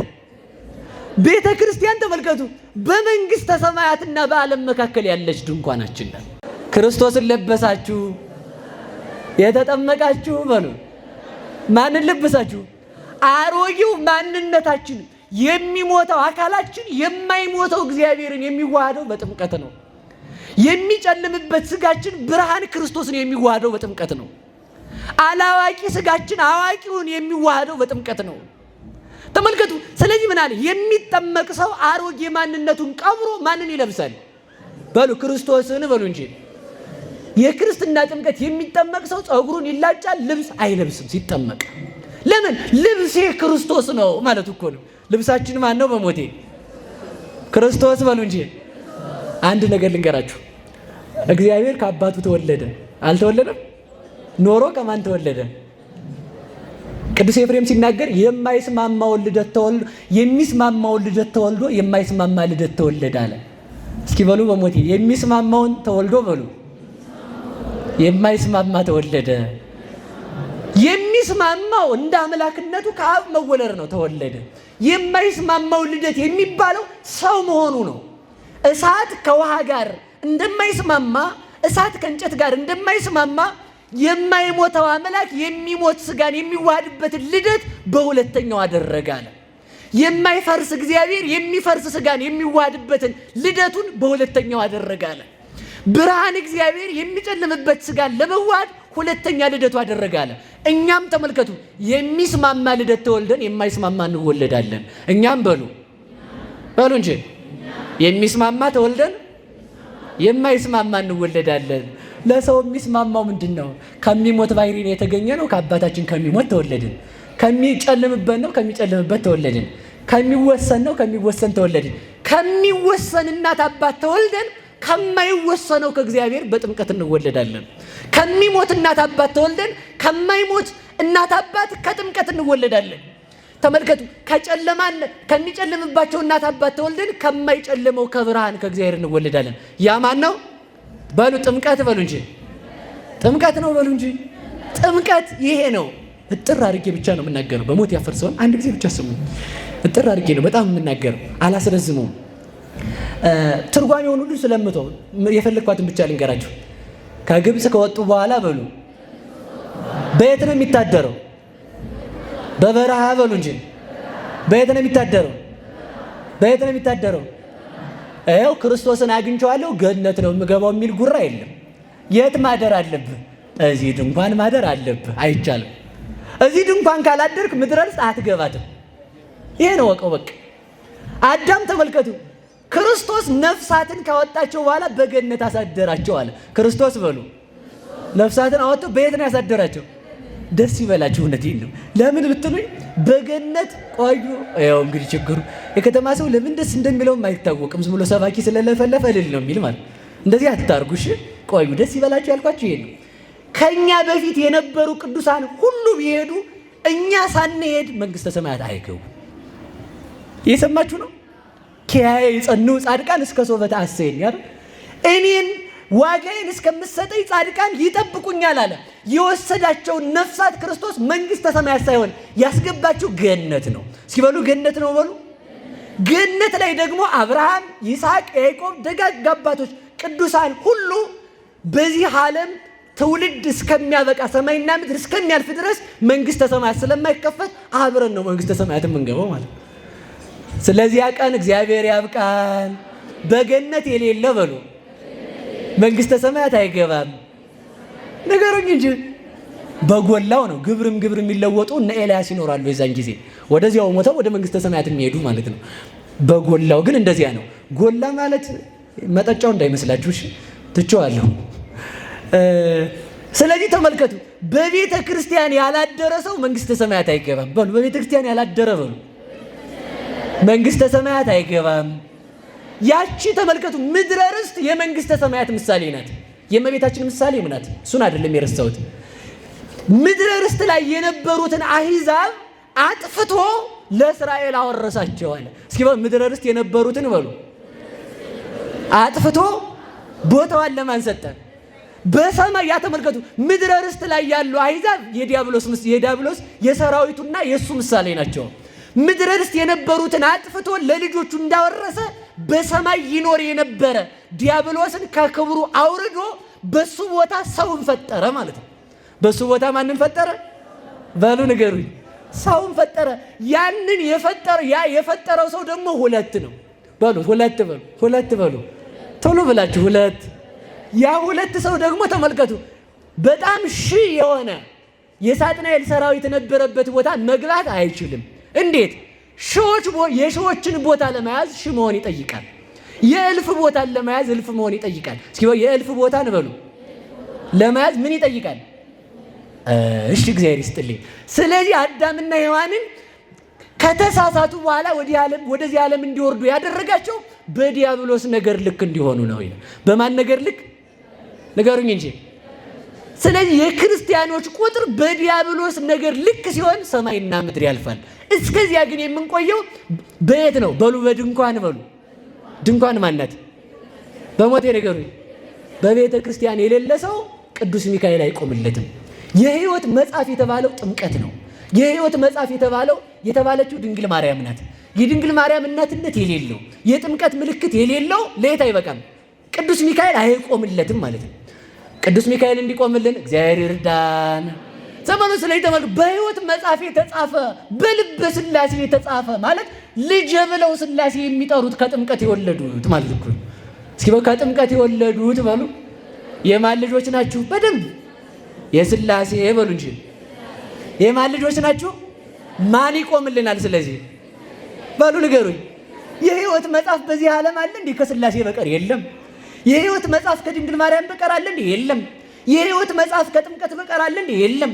የሕይወት መጽሐፍ ከቤተ ክርስቲያን በቀር አለ እንዴ? የለም። በዚህ የተጻፈ ቅዱስ ሚካኤል ይቆምለታል። ቅዱስ ሚካኤል ለሁላችን ይቆምልን።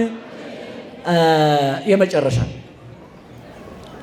ልባችሁ ዝቅ አለ አይደል? በድንኳን በሉ ኖሩ። ለ40 ቀን የነበረው ለ40 ዘመን። እስኪ ለ40 ቀን የነበረው በሉ ለ40 ዘመን። እኔ አሁንም አስረግጬ ልንገራችሁ፣ ቴዎድሮስ ሊመጣ ነው። 1 ዓመት ነው የቀረው። 1 ሳምንት ነው መጥቷል። የበረሃ አባቶች ናቸው የተናገሩት። እንዲህ ያለ ድስኩር አሙሉ። በጣም የሚያሳዝን። አሁን ሰውን አሁን ይምጣም አይምጣም ስለ ቴዎድሮስ አይደለም መናገር የፈለጉት። በደንብ ስሙኝ። ቴዎድሮስ እየሰማችሁ ነው? እየሰማችሁ ነው ብዬ አስባለሁ አይደል? እሺ፣ አሁን እየሰማችሁ ከሆነ ይኸውላችሁ ቴዎድሮስ ይምጣም አይምጣም የምንጠብቀው ማንን ነው? እኛ በሉ ንገሩኝ። ቆይ እግዚአብሔር ክፉ ከሆን የሚሰጠንን ነገር ያርቀዋል። በሉ እግዚአብሔር በሉ ክፉ ከሆን የሚሰጠንን ምን ይለዋል? በሞቴ ንገሩኝ። በሞቴ ንገሩኝ። እግዚአብሔር የምትፈልጉትን እንዲሰጣችሁ ትፈልጋላችሁ? እርግጠኛ ናችሁ? አዛኝ ነኝ። እርግጠኛው የምነግራችሁ የእግዚአብሔርን ፈቃድ አድርጉ፣ እግዚአብሔር ይሰጣቸዋል። 40 ቀን ሊያስገባቸው የነበሩትን እስራኤልን ክፉ ቢሆኑ 40 ዘመን አደረገው ማለት። ቴዎድሮስ ነገ ነው የሚመጣው 2000 እንዲሁ በጣም ነው የሚገርም። 2015 ሰላም ይሆናል። ንጉሱ እየመጣ ነው። ኤረር ተራራ ላይ ነው። እዚህ ደግሞ እንትና ተራራ ነው። በቃ ድስኩ ወይ ጉድ የት አለ በቃ ወይ ፍንክች። በቃ እኛ የምንጠብቀው ማንን ነው? ተመልከቱ። እግዚአብሔር ሊሰጠን ያለውን ደግ ነገር እኛ ክፉ ከሆን ያርቀዋል። እኛ ክፉ ከሆን ምን ያደርገዋል? በሉ ንገሩኝ። ማስረጃ ካላችሁ 40 ቀን ሊገቡበት የነበረውን 40 ዓመት አረጉት ማለት 40 ዓመት አረጉት። እንግዲህ ስንት ዓመት አረጉት? በሞት ያፈርሰውን ተቃራኒ እንዳሰሩ እግዚአብሔር ይጠብቃችሁ። አንድ ሰውዬ ነው አሉና ሚስቱ ሁሌ ተቃራኒ ነው የምትሰራው።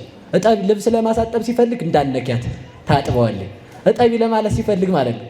እና አንድ ቀን ጎዳና እየሄዱ ተሳስቶት ባህር እንዳትገቢ አላት። ዘላ ድርግም ባህር ውስጥ ማለት ሰውየው ጅል ነው ደግሞ ሰውየው እንደኔ ብጤና ወደ ታች መፈለጉን ትቶ ወደ ላይ ይፈልጋት ጀመር ሚስቱን። እዛ የሆነ ሰውየው ሆነ ወደ ላይ የምፈልግ አሉት። ሚስቴ ተቃራኒ ነው ስራዋ ብዬ ነውና ወደዚህ ልፈልጋት አለ። ሰው ተቃራኒ እየሰራ እግዚአብሔርን መጠበቅ የለበትም። የተባልነውን እንድናደርግ እግዚአብሔር ይርዳል።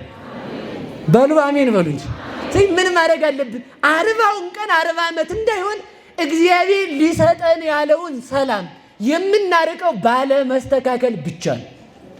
ባለመስተካከል ብቻ 2000 እንትና ጦርነት ነው 2000 እንትና ሰው ያልቃል። ረባክህ በሁለቱም አትራፊ ቢያልቅ ሰው ምን ይላል መሰላችሁ? እንደኔ እንደሳቸው ያለ አባት የለም አዋቂ እኮ ናቸው ይላል ሰው። ባያልቅ ደግሞ ጸሎት ጸለያችሁን የተናገረ የራቀላችሁ ሊሉ በሁለቱም ሊያተርፉ እንደ ሰይጣን ማለት ነው። ስለዚህ ተመልከቱ፣ የእግዚአብሔርን ሕግ ማክበር በሉ እንጂ በየት ነው የምንኖረው እኛ? 40 ዓመትም ቢሆን እንኳን እግዚአብሔርን በየት እንጠብቀዋለን? በድንኳን በሉ። በየት እንጠብቀዋለን? እግዚአብሔርን እንጠብቀው። እግዚአብሔር ያጽናን፣ እግዚአብሔር ያጽናን። ከዚያ ምን አረገ ተመልከቱ። አውረደ ሎሙ መና ህብስተ። ተመልከቱ፣ ቅዱስ ሚካኤል እግዚአብሔር አዞት ከደመና ላይ መና ወረደላቸው። ውሃ ሲጠማቸው በሙሴ በትር ከአለት ላይ ውሃ ፈለቀላቸው። ከዚያ ተመልከቱ ድንኳኑ እንዘ ሚካኤል ያሐውር ቅድመ ትዕይንቶሙ ለእስራኤል። ቅዱስ ሚካኤል ከእስራኤል ከተማ አለፍ ብሎ ከፊት ከፊት ይሄድ ነበር አለ። ከምን ከመናቸው? ቅዱስ ሚካኤል ከፊት ይቅደምልን። ከፊት ከፊት ከማን ህዝብ ፊት? ከእግዚአብሔር ህዝብ ፊት። ከኛ ከክርስቲያኖች ፊት ኃጢአተኛ ብንሆንም ቅዱስ ሚካኤል አለ። እስራኤል ተመልከቱ ከግብፅ ያልተውትን ተንኮላቸውን ይዘው ቢወጡም ቅዱስ ሚካኤል አልተለያቸውም። ማን ከነሱ ጋር ስላለ? ማን ከነሱ ጋር ስላለ? ስለዚህ ተመልከቱ ደመና የተባለች ድንግል ማርያም ናት። መና የክርስቶስ ምሳሌ ነው። ከሰማይ መውረዱ ክርስቶስ ከሰማይ ሰማያት ለመምጣቱ ምሳሌ ነው። ያ አለት የሙሴ በትር የዛ የለንጊኖስ ኩናት ምሳሌ ነው። አለቱ የክርስቶስ ጎን ምሳሌ ነው። አለቱ በሙሴ በትር ሲመታ ውሃ እንደሰጠ ክርስቶስ ተመልከቱ በለንጊኖስ ጦር ሲወጋ ከጎኑ ማየገወን ሰጠ። አያችሁ ሰጠ። ለማን? ለኛ። እስኪ ለኛ በሉ። ለማን ነው የሰጠን ይሄን ሁሉ?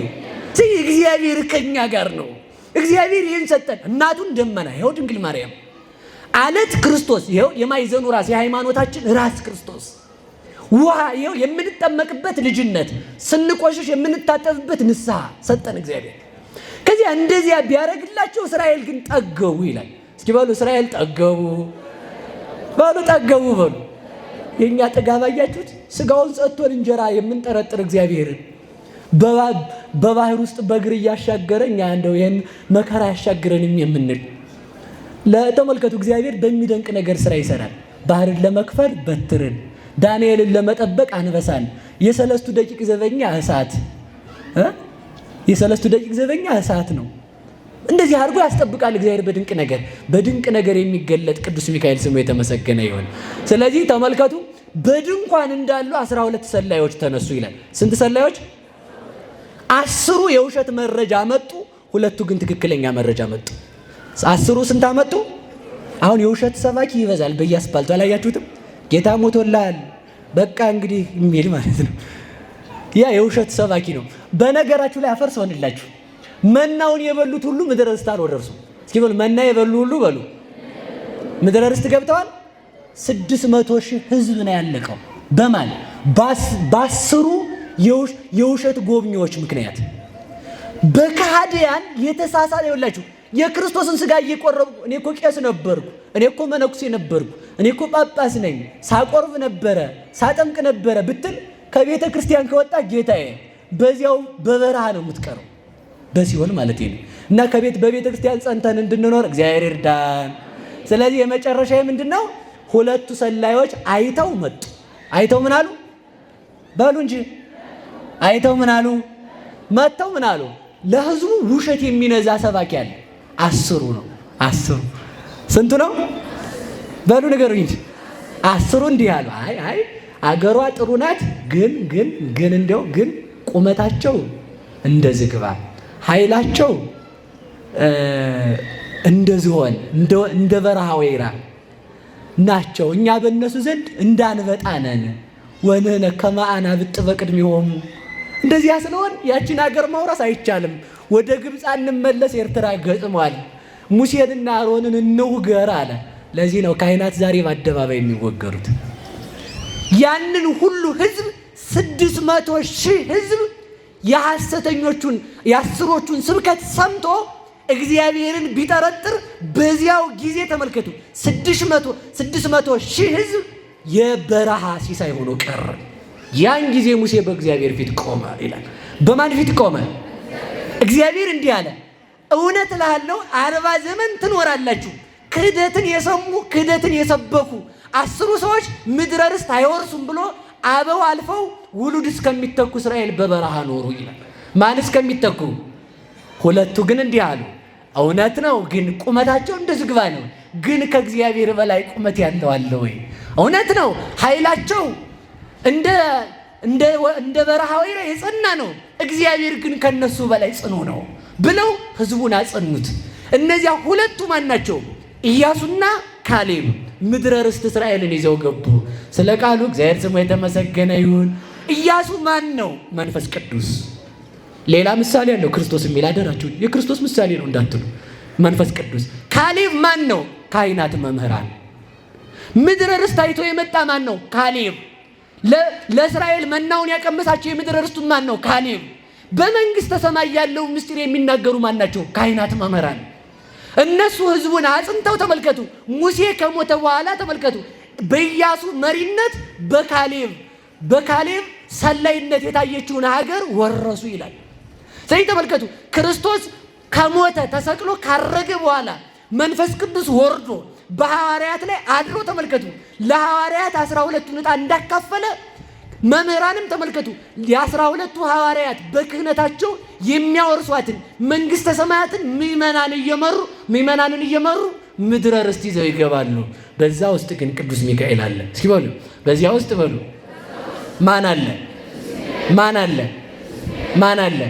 ስለዚህ ሁላችሁ አብቅቶላችኋል፣ ጉዳችሁ ፈልቷል። ዘንድሮ ፍሩ ይላችኋል። የማይነቅዝ እህል ከምሩ፣ በርበሬም ማስፈጩ፣ ወይራም ማምጡ፣ ክትክታም አምጡ ለመብራታችሁ የሚሉ ሌባ ሰላዮች ከልቡናችን እንዲወጡ መድኃኔዓለም ይርዳል። እነዚህ ውሸታሞች ናቸው። በቃ በእግዚአብሔር በሉ ሁላችሁ ሁሉን እንችላለን። ሚካኤል በሉ ይቆማል። ይቆማል ማለት ለምን ምን አስፈለገ? የተቀመጠ ሰው ስራ ጨርሷል። ሚካኤል ግን ይቆማል መባሉ ምንድነው? በስልጣን ሊያማልደን ሊፈርድልን ብሶታችንን ሊያይ ቅዱስ ሚካኤል ይቆማል። በምን? በስልጣን። እስኪ በሉ በስልጣን በሉ በስልጣን በሉ እንጂ በማን ስልጣን? በእግዚአብሔር ስልጣን። ማን ከኛ ጋር አለ? ማን ከኛ ጋር አለ? ቅዱስ ሚካኤል አለ። ስለዚህ ተመልከቱ ምድረ ርስትን እንድንወርስ የረዳን ሚካኤል በዚህ ዓለም የሚመጣውን መከራ አልፈን መንግስተ ሰማያት እስከምንገባ አይለየንም። እስኪ በሉ አይለየንም በሉ አይለየንም በሉ እንጂ። የሚያስነሳን በእግዚአብሔር ስልጣን ማን ነው? ቅዱስ ሚካኤል በሉ እንጂ። መለከቱን የሚነፋው ማን ነው? ስለዚህ ቅዱስ ሚካኤል ምድረ ርስትንም ይቺን ቤተክርስቲያንንም አወረሰን። መንግስተ ሰማያትንም ስንወርስ ማን አለ? በሉ እንጂ። ባህር ሲከፈል ማን አለ? አረ ጥሩት በሞቴ። ስንወለድ ማን አለ? ባህር የተባለ ጥምቀት ነው። ልጅ ሲወለድ እትብት የሚቆርጡ ልብስ የሚያለብሱ ልጁን የሚጠቀልሉ ሰዎች አሉ። እኛ ክርስትና ስንነሳ እትብታችንን የሚቆርጡ ከዓለም የሚለዩን ካህናት አሉ። በልብስ የሚጠቀልሉን ካህናት አሉ። በልጅነት የሚያጥቡን ካህናት አሉ። በጥምቀት የሚያበሉን ተመልከቱ። የሚያበሉን ማን አሉ? ካህናት። የማንን ስጋ? የክርስቶስን። የሚያጠጡን ማን አሉ? ካህናት። የማንን ደም? የክርስቶስን። የሚመሩን የሚመክሩን ማን አሉ? ካህናት። አያችሁ፣ የማን ልጆች ነን? በሉ ንገሩኝ። በየት እንኖራለን? በድንኳን በሉ። በድንኳን በሉ። በየት ትኖሩ? ድንኳን ማናት? ድንኳን ማናት? ከቤተ ክርስቲያን የወጣ ለማን አይበቃም? ለመንግስተ ሰማያት ነው የምትሉት። ለማን አይበቃም? ስለዚህ በቤተ ክርስቲያን እንኑር አንኑር? እጃችሁን አውጡ። አንድ ጊዜ ከፍ አድርጋችሁ ፈርዖን ቢኖርም በሉ እንጂ እባቡ ቢነሳም ጠላት ቢመጣም ከየት አንወጣም? ከየት አንወጣም? ከየት አንወጣም? ያው እንግዲህ ዘመንን እየቀያየረ ሌላ ፈረስ እየጋለበ ሳጥናኤል ይመጣል። እሱ ቢመጣም እኛ ከየት አንወጣም? ከቤተ ክርስቲያን አንወጣም። ልብስ ያለበሰችን ቤተ ክርስቲያን ናት። ከእግዚአብሔር ጋር እንዲያደረገችን ቤተ ክርስቲያን ናት። እዚች ስንቀመጥ ለመንግስተ ሰማያት መካከል ሆን ማለት ነው። ለየት መካከል ሆን በሉ እንጂ። ቤተ ክርስቲያን እስከ መቼ ትቀጥላለች ካልከኝ፣ የሰው ልጅ በዲያብሎስ ነገር ልክ እስከሚሆን መውለዷን አታቆምም። ሳጥናኤል ቢነሳም ባይነሳም፣ ፈርዖን ቢመጣም ባይመጣም፣ ሙሴ አለ፣ ኢያሱ አለ፣ ካሌብ አለ፣ ቅዱስ ሚካኤል አለ። እነዚህን የሰጠን መድኃኔዓለም ስሙ የተመሰገነ ይሁን። ያስተማረን የገሰጸን አምላካችን ስሙ